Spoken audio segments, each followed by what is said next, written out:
အားလုံးပဲမင်္ဂလာပါကျွန်တော်ကတော့ဘေဒင်နဲ့ရေဒီယာအစီအမံဆရာအောင်မြတ်ပါကျွန်တော်ဒီနေ့ပြောပြချင်တဲ့ရေဒီယာလေးကတော့ဈေးဆိုင်ကုံစုံဆိုင်စတိုးဆိုင်ဖွင့်ထားတဲ့သူတွေကို့မှာကုန်ပစ္စည်းတွေတောင်းတင်နေတဲ့ကုန်ပစ္စည်းတွေအမြဲရောင်းမထွက်ဘူးဆိုတဲ့သူတွေပေါ့နော်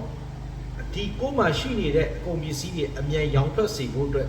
ပြောပေးမဲ့ရေဒီယာလေးဖြစ်ပါတယ်လုပ်ပေးရမယ့်ရေဒီယာလေးကတော့လွယ်ကူပါတယ်ရိုးရှင်းပါတယ်ငွေဖလားလေးတစ်လုံးလုံးမယ်ဒီငွေဖလားလေးထဲမှာရေထည့်ရမယ်ပြီးရင်ရှက်လကရေးတစ်စက်ထည့်ရမယ်တန်လင်းစီတစ်စက်ထည့်ရမယ်အဲ့ဒါကိုအကုန်တမအောင်ကောင်းကောင်းလေးမွေပါပြီးရင်အဲ့ဒီထဲမှာဒင်္ဂါပြားလေးတစ်စီထည့်ရမယ်ကိုမှကြက်စီအကျွေးစီရှိတယ်ဆိုအကျွေးစီလေးထည့်ပေးလိုက်ပါနော်ထည့်ပြီးပြီဆိုတာ ਨੇ အဲ့ဒီရေခွက်လေးကိုဘယ်ဘက်လက်နဲ့ပိုက်ပြီးတော့ဂိုင်းညာဘက်လက်နဲ့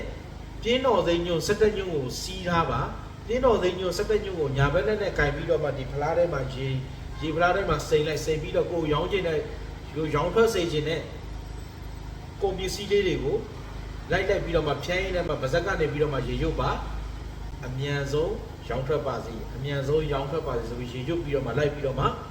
ပြင်းတော်သိန်းရက်လေးနဲ့ရောင်းထွက်စေခြင်းနဲ့ကုန်ပစ္စည်းတွေကိုလိုက်ပြီးတော့မှပုတ်ခတ်ပြီးတော့မှဆူတောင်းပေးရမှာဖြစ်ပါတယ်ဗျာအားလုံးပဲဒီရေတရားလေးလုပ်ပြီးတော့မှရောင်းမန်းဝယ်မန်းလာပါစေအားလုံးအဆအဆအဆင်ပြေတဲ့ဘဝတွေကိုပိုင်ဆိုင်နိုင်ကြပါစေအားလုံးပဲအဆင်ပြေကြပါစေဗျာကျွန်တော်နဲ့ဆက်သွယ်ပြီးတော့မှမင်းမြတ်ရင်လည်းဆိုရင်တော့39 239 3339ခွန်39 05လုံး3တင်9နဲ့39 65လုံး3တင်9နဲ့တို့မှာဆက်သွယ်ပြီးတော့မှမင်းမြတ်လို့ရပါတယ်ဒီဖုန်းနံပါတ်တွေအားလုံးကလည်း Viber ဖွင့်ထားပါတယ်အားလုံးပဲမင်္ဂလာပါ